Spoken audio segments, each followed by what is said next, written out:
हम गुजरात इंटूक अध्यक्ष और गुजरात प्रदेश कांग्रेस प्रवक्ता नैशद देसाई से सुनेंगे भारत की पहली महिला प्रधानमंत्री के बारे में, जिनके कार्यकाल में भारत ने हरित क्रांति और बैंकों के राष्ट्रीयकरण जैसे साहसिक कदम उठाए। उनकी दृढ़ नेतृत्व शैली ने देश को वैश्विक मंच पर मजबूत पहचान दिलाई। वो थी इंदिरा गांधी, भारत की लौह महिला।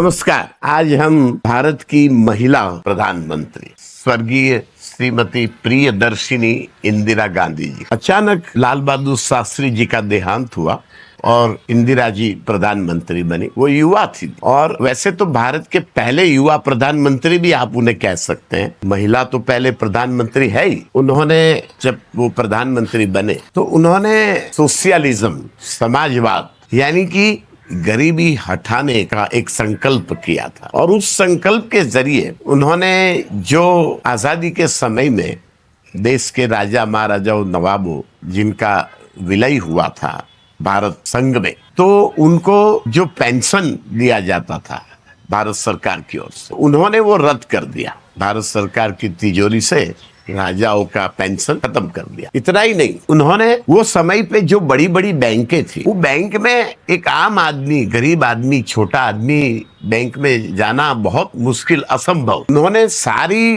बैंकों का राष्ट्रीयकरण किया, नेशनलाइजेशन किया। तो उसके बाद में सारी बैंकों में लोग जाने लगे, आम लोग, छोटे छोटे किसान लोग, छोटे छोटे मजदूर लोग, छोटे छोटे जो अपना छोटा सा बिजनेस करने वाले, धंधा करने वाले लोग, वो जाने लगे बैंकों से कर्ज लेने लगे, बैंकों से व्यवहार करने लगे। तो इससे जो बैंकों के पैसे थे जो अमीरों के पास जाते थे व्यवसाय के, बिजनेस के लिए, वो बैंकों के पैसे करोड़ों आम लोगों के पास वो जाने लगे और बैंकों में लोगों का अकाउंट, करोड़ों लोगों ने बैंक का लाभ लिया, बेनिफिट लिया। ये इनका रिवॉल्यूशनरी आम लोगों का काम था। उनके बाद में 1971 में एक बहुत बड़ी चुनौती उनके सामने आई। बांग्लादेश में जो कुछ हो रहा था, बांग्लादेश से भारत की सरहदों में लाखों की संख्या में शरणार्थियों आने लगे, तो बड़ी चुनौती खड़ी हो गई। उस वक्त इंदिरा जी ने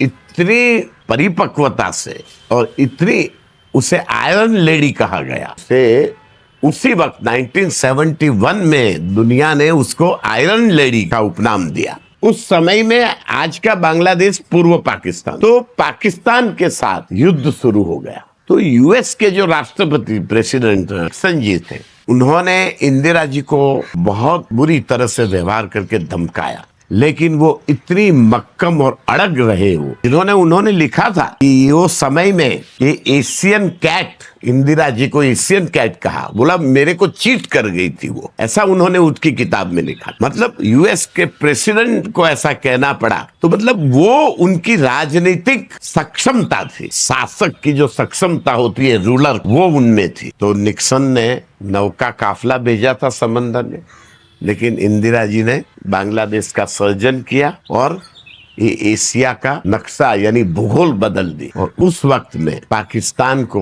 उन्होंने बहुत सही लेसन दिया और सबक सिखाया। बिना कुछ बोले, बिना भाषण किए, बिना गलत वादे किए, बिना ड्रामा करे, उन्होंने अपने एक्शन में पाकिस्तान को झुका दिया और अमेरिका के सामने बहुत बड़ी आवाज, जैसे पंडित नेहरू जी ने जो थर्ड अलाइन मूवमेंट शुरू करी थी, इंदिरा जी भी थर्ड अलाइन मूवमेंट की अध्यक्ष बनी और 100 से अधिक राष्ट्रों का वो संगठन बना। नॉन अलाइनमेंट मूवमेंट उस वक्त कहा गया था वर्ल्ड के मीडिया ने। तो ये उनकी ताकत थी, विश्व के नेतृत्व की, वर्ल्ड नेतृत्व, सही मामले में विश्व गुरु। कभी उन्होंने ये कहा नहीं कि मैं विश्व गुरु हूं, लेकिन दुनिया ने कहा कि वो विश्व गुरु है, क्योंकि नॉन अलाइनमेंट मूवमेंट के अध्यक्ष रही वो। 100 देशों का संगठन उसने मजबूत तौर पे बनाया, उन्होंने उसका नेतृत्व किया। भारत देश में सिक्किम तो एक अलग देश था, एक राष्ट्र था, लेकिन सिक्किम को उन्होंने 1975 में भारत देश में मिला दिया। सिक्किम में देश का झंडा फहराया और सिक्किम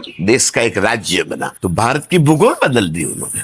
अब ऐसे प्रधानमंत्री 1975 में उन्होंने इमरजेंसी लगाई, उसका विवाद बहुत रहा। लेकिन आप देखिए, हर इंसान से जिंदगी में कोई ना कोई गलती होती है, लेकिन इंसान उस गलती को खुद मान ले और खुद क्षमा मांगे, ये बहुत बड़ी चीज होती है। वो साधारण बात नहीं है। ऐसा तो महात्मा गांधी, यीशु ख्रिस्त, गौतम बुद्ध, महावीर स्वामी वही कर सकते। तो उन्होंने इमरजेंसी के लिए खेद व्यक्त किया कि वो मेरी गलती थी, वो माना। उनका इमरजेंसी में कई लोगों ने तारीफ भी करी कि इमरजेंसी में कुछ फायदे भी हो, लेकिन किसी ने व्यक्ति स्वतंत्रता की शिकायतें भी करी, तो वो विवादी रहा। लेकिन वो चुनाव में हारे, 77 के चुनाव में। लेकिन फिर इसी जनता ने उन्हें क्षमा कर दिया और इमरजेंसी के आरोपों से, और 2/3 मेजोरिटी, 2/3 बहुमत से ज्यादा उन्हें इस जनता ने प्यार दिया, वोट दिए, और 80 में फिर वो संपूर्ण बहुमत और 2/3 मेजोरिटी से दोबारा भारत के प्रधानमंत्री। उनके सामने बहुत बड़ी चुनौती आई, जो इस देश में शायद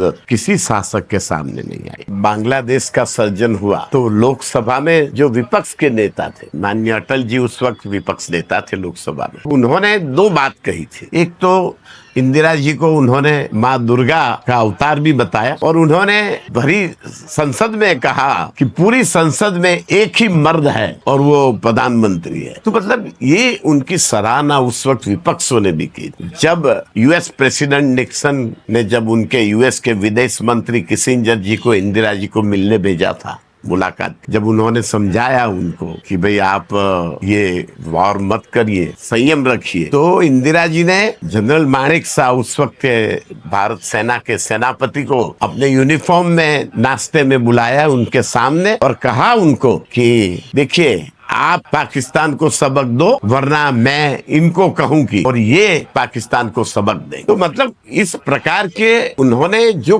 करेज दिखाया था अपने विचारों में, अपने कार्यों में, ये एक शासक के लिए, और वो भी लोकतंत्र के शासक के लिए, ये हमें बहुत हमेशा विचाराधीन करते रहेंगे। उन्होंने जब गोल्डन टेम्पल में हथियार लेके कोई अंदर बैठता है, जब उनके सामने ये बात आई कि किसी भी धर्म स्थान में हिंसा के कुछ हथियार अगर आप अंदर रखो, ये तो नैतिक रूप से भी ठीक नहीं है, कानून से भी ठीक नहीं, तो उन्होंने वहां आर्मी भेजी। वो जानती थी कि ये बड़ा जोखिम है, लेकिन देश की एकता के लिए उन्होंने आर्मी भेजी और वहां से हथियारधारी लोगों को हटाया। बाद में क्या हुआ? बाद में 1984 में जब उनकी हत्या हुई, उन्हीं के अंगरक्षकों ने, इससे 3 महीने पहले सरकार के उसी संसाधनों के, मतलब गृह विभाग के जो भी संसाधन होते हैं, एजेंसियां, सरकार, उन्होंने उनको समझाया, उनको इसमें आपके अंगरक्षक में मत रखिए। तो उन्होंने स्पष्ट रूप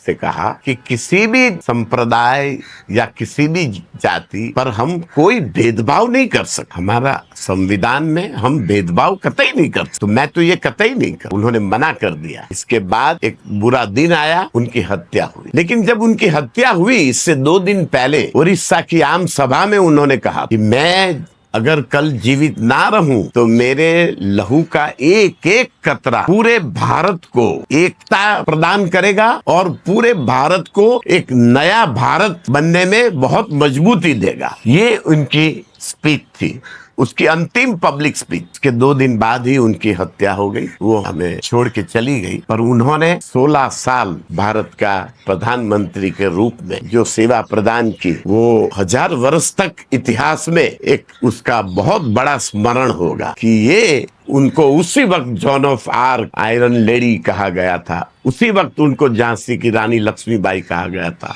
और उनकी अंत्येष्टि में 90 से अधिक राष्ट्र के राष्ट्राध्यक्ष उपस्थित रहे थे। ऐसा आज तक भारत में नहीं हुआ। मतलब उनका पूरी दुनिया में उनका लोहा माना था। ये थी हमारी स्वर्गीय इंदिरा जी, जिनके 16 वर्ष के शासन को हमें समझना है, उसका अभ्यास करना है, और इसमें से हमें बहुत सी सीख लेनी। आने वाले अगले एपिसोड में हम सबसे भारत के युवा प्रधानमंत्री श्री राजीव गांधी के बारे में बात करें। आप हमारे साथ कृपया करके जुड़े रहिए। धन्यवाद।